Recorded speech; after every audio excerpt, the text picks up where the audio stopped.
This is Boomer Life on CL650. Do your ears hang low? Do they wobble to and fro? Can you tie them in or not? Oh my gosh, this show is always full of surprises, isn't it?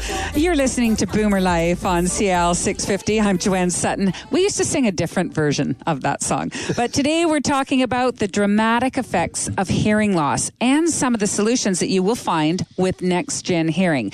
I'm in studio with NextGen audiologist and teaching professional, Dr. Ted Venema.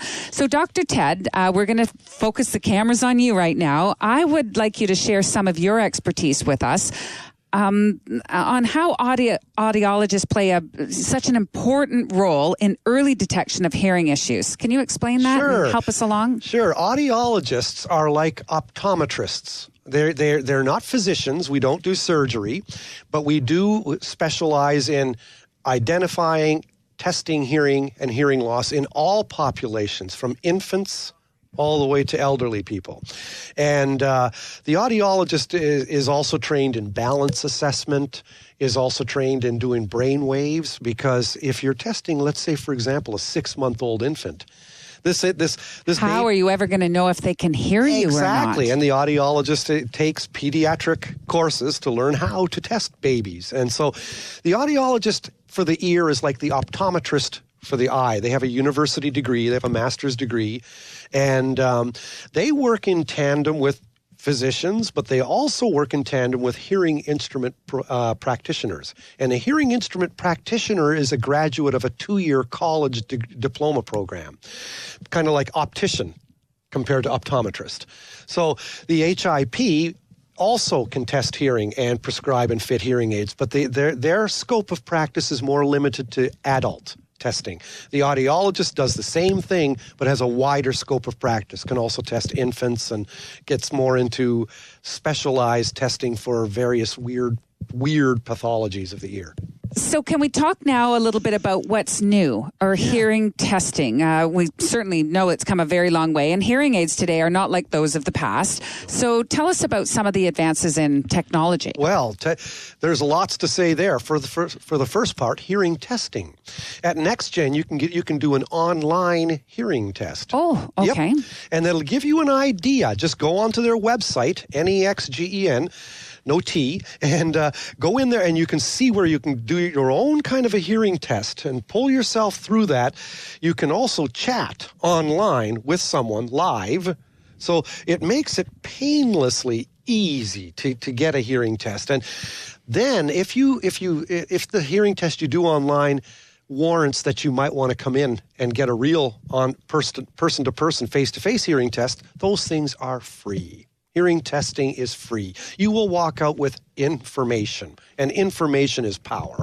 I mean, you're going to get a good idea of what pitches you hear, bass, mids, or treble, what pitches you have hearing loss, and then technology. And you mentioned that too. Hearing aids today are not the beige bananas that squeal. Those are the 1960s. Our parents have drawers full. There you go. And those, and that's where they often sat, in the drawer. Today's hearing aids are digital. They are programmed wirelessly, and they can be made to match the particular levels of hearing that you have across the different pitches. So hearing aids don't just make sounds louder. Hearing aids, like glasses, take a prescription. I couldn't wear your hearing aids, or your glasses, you couldn't wear mine.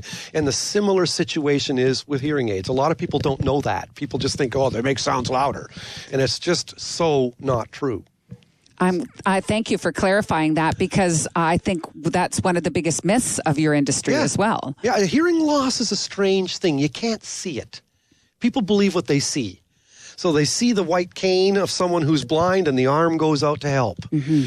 But when Mr. Jones has difficulty hearing in a conversation, and he might be 93 years old, and the first thing people are thinking is he's losing his marbles. Oh my gosh, I'm so glad you brought up that example, because we've just had that experience, which I'm sure some of our listeners can share as well, with an older gentleman, a senior gentleman on the phone, and all his friends and neighbors who speak to him on the phone think he's suffering from dementia. Yeah. And my gut feeling is, after speaking with you and learning more about hearing loss, he can't hear what we're saying. And that's usually a huge chunk of it.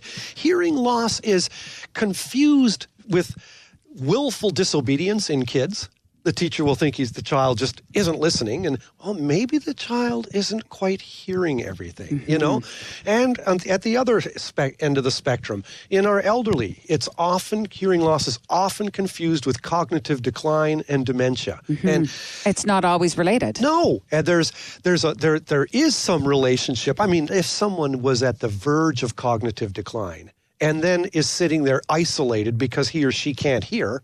Well, what's that going to do? That's like a poke in the eye with a sharp stick. I mean, that's the last thing you want to do. You want that person playing ping pong with life. You want that person interacting. And what's going to get you to interact is hearing better. So I'm thinking one of your biggest challenges might be even getting someone to admit they're having a hearing problem. It's a huge hurdle. And you know what? Kudos goes to the person who can jump over that and admit that he or she is having difficulty. Okay, so now with the company you're with, NexGen, Dr. Ted, what's in store for the next show? Do we have any plans? Well, you know, I'd like to get the CEO of NexGen on the phone and get him to talk a little bit about how he started the company and about where what his vision is for NexGen. I'm really pleased to be a part of this one. NexGen is really quite a unique and singular hearing aid and hearing healthcare providing system. And Mark is an amazing man. It would just be great to hear him live speaking to people here. So this is Mark Hambley. He's extremely passionate about what he does, but he's also an audiologist. He's a doctor as well, isn't he? No, he's not. Oh, he's not. He's a hearing instrument practitioner. Oh, there you go. Yep, okay. Yep. And but he's been in the field for years. And as we said at the outset of this program, he highly values having a good connection with physicians. And he firmly believes in having that tie as being a unique facet of NexGen. Okay. So with everything that we've talked about in this category of hearing and hearing loss, it really behooves our listeners to get tested with NexGen Hearing. If someone is listening right now, wants to take the next step, they've already talked to their doctor. You mentioned it's as simple as going online. You can go online and get a hearing test done just to give yourself an idea of where you are. And if the result of that test suggests, you know what, further hearing testing is recommended, walk on into a NexGen, and it's free. No, the test online is free, but also a face-to-face hearing test done by a hearing healthcare professional is free. And you have offices all over the Lower Mainland and in the interior and on the island. Perfect. Audiologist and teaching professional, Dr. Ted Venema, thank you once again for being so informative and joining us today. Hey, thanks for having me. Cheers. This is Boomer Life, and I hope you've been able to take away some valuable information about hearing loss and some solutions for a better life in the hearing department.